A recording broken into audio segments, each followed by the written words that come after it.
अस्सलाम वालेकुम, मैं हूं ज़ोहेब मंशा। बांग्लादेश में शेख हसीना वाजिद का तख्ता उल्टा जा चुका है। स्टूडेंट्स की तहरीक कोटा सिस्टम के खिलाफ कामयाब हो चुकी है। शेख हसीना वाजिद का अमेरिका ने वीजा मंसूख कर दिया है। बरतानिया ने सियासी पनाह देने से इनकार कर दिया है। शेख हसीना वाजिद भारत में मुकीम हैं। बांग्लादेश की बार एसोसिएशन ने आज मुतालबा कर दिया है कि बांग्लादेश की साबका वजीर आजम शेख हसीना वाजिद को भारत गिरफ्तार करके बांग्लादेश के हवाले करे। और इस सारी सूरत हाल में अब तक की जो लेटेस्ट डेवलपमेंट है वो ये है कि अबूरी हुकूमत बनाने का फैसला किया जा चुका है। बांग्लादेश में तीनों अफवाज के सरबराह यानी आर्मी, नेवी, एयरफोर्स के सरबराहान, सिविल सोसाइटी, स्टूडेंट लीडर्स और कुछ ताजरों ने यह फैसला कर लिया है कि बांग्लादेश में फौरी तौर पर अबूरी हुकूमत बनाई जाए और इस अबूरी हुकूमत का सरबराह नोबेल इनाम याफ्ता डॉक्टर मोहम्मद यूनुस को मुकर्रर किया जाए। इस सारी सूरत हाल में चार नाम आपने बहुत ज्यादा सुने होंगे और आज के इस वीडियो में, आज के इस व्लॉग में हम आपको बताएंगे कि ये चार लोग इतने ज्यादा सर्चिंग में क्यों हैं, इतने ज्यादा हाईलाइट क्यों हैं। सबसे पहले जाहिद इस्लाम, जो कि स्टूडेंट लीडर हैं, बहुत कम उम्र हैं। इनका क्या बैकग्राउंड है, ये किस यूनिवर्सिटी में पढ़ते हैं, ये किस शोबे से हैं और इस स्टूडेंट तहरीक का कोटा सिस्टम के खिलाफ इन्होंने कब, कैसे और क्यों आगाज किया था। दूसरे नंबर पे नोबेल इनाम याफ्ता डॉक्टर मोहम्मद यूनुस हैं, जो कि स्टूडेंट्स लीडर की तरफ से जिनका नाम दिया गया है बुरी हुकूमत के सरबराह के तौर पर, जिसका ऐलान भी कर दिया है बांग्लादेश ने। और ये डॉक्टर मोहम्मद यूनुस कौन है और इनकी क्या क्या कंट्रीब्यूशन है और क्यों इन्हें इतना ज्यादा स्टूडेंट्स में पसंद किया जा रहा है। तीसरे नंबर पे शेख हसीना वाजिद, इनके बारे में हल्का सा बैकग्राउंड बता देंगे, जो कि मुजीबुर रहमान की साहबजादी है। और चौथे नंबर पे हालदा ज़िया साहिबा, जो कि जेल में थी और जिन्हें रिहा किया गया है। इनका हालदा ज़िया का और शेख हसीना का आपस में क्यों क्लैश है, क्या सियासी मुखालफत है, ये भी आपको बताएंगे। डॉक्टर मोहम्मद यूनुस ने क्या क्या किया है बांग्लादेश के लिए, ये भी बताएंगे और जाहिद इस्लाम के मुतल्लिक भी बताएंगे। लेकिन अभी हम आपको बताते हैं कि स्टूडेंट लीडर जाहिद इस्लाम कौन है। जाहिद इस्लाम ढाका यूनिवर्सिटी में शोबा समाजियात के तालिबे इल्म हैं और इन्हें 2 दफा गिरफ्तार किया गया था इसी कोटा सिस्टम के खिलाफ तहरीक चलाने के इल्जाम में। और जाहिद इस्लाम ने ये इल्जाम आयद किया था, यानी जाहिद इस्लाम ये जो स्टूडेंट लीडर हैं, या पुलिस ने दौरान हिरासत इन पर तशद्दुद किया था। लेकिन इनका एक वाज़ेह मौक़िफ़ ये था कि हम किसी भी सूरत इस कोटा सिस्टम को एक्सेप्ट नहीं करते। याद रहे, अगर आपको कोटा सिस्टम के बारे में बताएं तो बांग्लादेश में 50% से जायद जो सरकारी नौकरियां हैं वो कोटा सिस्टम के तहत दी जाती हैं और इस 50% में से 30% मुख्तिस हैं उन लोगों के लिए जिन्होंने बांग्लादेश की तहरीक में, जिन फैमिलीज ने हिस्सा लिया था और उनकी औलादों को मुख्तिस है ये कोटा, यानी 50 में से 30 सीटें उन फैमिलीज के लिए मुख्तिस हैं, जिसको स्टूडेंट ने किसी सूरत एक्सेप्ट नहीं किया था। ये जो स्टूडेंट की तरफ से मुतालबा था ये हाई कोर्ट में भी गया था और फिर जुलाई में बांग्लादेश की सुप्रीम कोर्ट ने यह फैसला दे दिया था कि कोटा सिस्टम को खत्म किया जाए। लेकिन इसके बावजूद सिर्फ जून यानी कुछ माह कबल ही जून 2024 में इस तहरीक का बाकायदा आगाज हुआ था हाई कोर्ट के फैसले के बाद। और ये दिन ब दिन इतनी बढ़ती गई, इतनी शिद्दत इख्तियार करती गई कि इस वक्त स्टूडेंट तहरीक का और बिलखुसूस जाहिद इस्लाम का ये वाहिद एक वाज़ेह मुतालबा था कि हम किसी भी सूरत में फौज की क़यादत या फौज की हमायत याफ्ता हुकूमत को तस्लीम नहीं करेंगे। यानी फौज की क़यादत, अभी ये जो बातें हो रही हैं कि शायद वहां पर मार्शल लॉ लग जाए या फौजी हुकूमत आ जाए, ये जो स्टूडेंट लीडर थे इनका मुतालबा वाज़ेह था कि हम फौज की हमायत याफ्ता या फौज की क़यादत की हुकूमत को किसी सूरत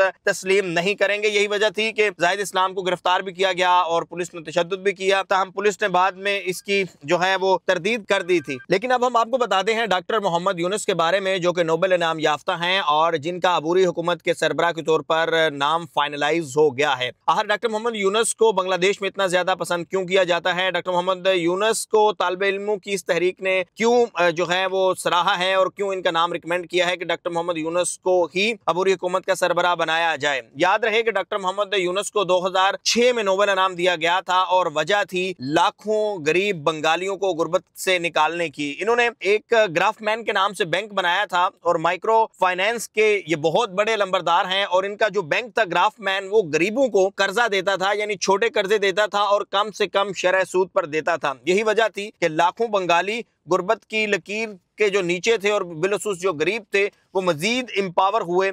और आज की अगर आपको जो बांग्लादेश की इंडस्ट्री नजर आती है, बांग्लादेश की कौम जो स्टेबल नजर आती है मौशी तौर पे, इसमें डॉक्टर मोहम्मद यूनुस का एक बड़ा किरदार है। मजमूई तौर पर तकरीबन 10 करोड़ डॉलर के कर्जे डॉक्टर मोहम्मद यूनुस ने दिए थे। 10 करोड़ डॉलर एक ये बड़ी अमाउंट बनती है। और डॉक्टर मोहम्मद यूनुस ने एक सियासी जमात भी बनाई थी जब उन्हें नोबेल इनाम दिया गया 2006 में, तो 2007 में उन्होंने एक सियासी जमात बनाई, लेकिन वो इतने कामयाब नहीं रहे। जाहिर है शेख हसीना वाजिद ने खुद के खिलाफ किसी को खड़ा ही नहीं होने दिया और उन्होंने ये इल्जाम आयद किया कि शेख हसीना जो हैं ये गरीबों का खून चूसती हैं और शेख हसीना एक खातून नहीं बल्कि ये एक ही पार्टी है और जिसने कब्जा किया हुआ है हर जगह के ऊपर, वसाइल के ऊपर। और यही वजह है कि बांग्लादेश जो है वो सियासी तौर पर आगे नहीं बढ़ रहा और बांग्लादेश में सियासत खत्म हो चुकी है। और उसके बाद फिर ग्राफमैन जो बैंक था बांग्लादेश का, उसके ओहदे से फारिग भी किया गया।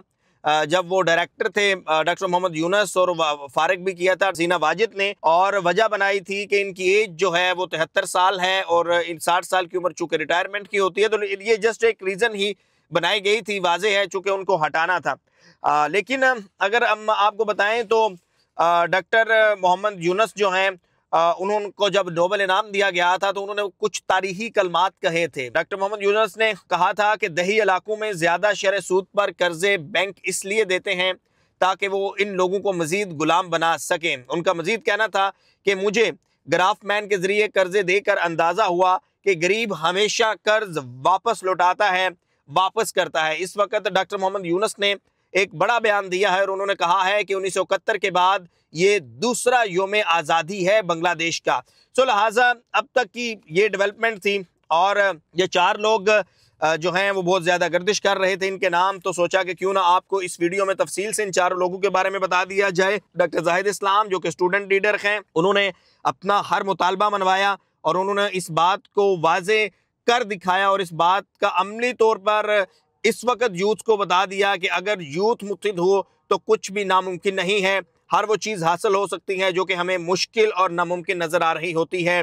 जाहिद इस्लाम ने बहुत कम अरसा के अंदर जो है इस तहरीक को कामयाब किया है और जो नौजवानों की यूनिटी थी उसने भी इस बात पर स्टैंप लगा दी है कि जो सिविल राइट्स हैं, जो फ्रीडम है, इसकी प्रायोरिटी सबसे पहले नंबर पर होती है। उसके बाद जब उन्होंने डॉक्टर यूनुस का नाम दिया तो मज़ीद उन्होंने अपने पढ़े लिखे होने का सबूत दिया कि डॉक्टर मोहम्मद यूनुस जैसा इनाम याफ्ता, नोबेल इनाम याफ्ता ही हमारा सरबराह हो सकता है। अब शेख हसीना का क्या मुस्तकबिल होगा, वो किस तरह सियासत में दोबारा एंट्री करेंगी, और खालिदा ज़िया भी रिहा हो चुकी हैं, वो किस तरह अपना कंट्रीब्यूट करेंगी, और क्या बांग्लादेश की नेशनलिस्ट पार्टी मज़ीद पावर में आएगी या नहीं, और शेख हसीना क्या कम बैक करेंगी या नहीं, ये कुछ सवालात हैं जिनके जवाबात तो वक्त ही बताएगा। लेकिन इसी चैनल से मज़ीद हम आपके साथ अपडेट रहेंगे और आपको इसी तरह मज़ीद अपडेट रखेंगे। Thank you very much.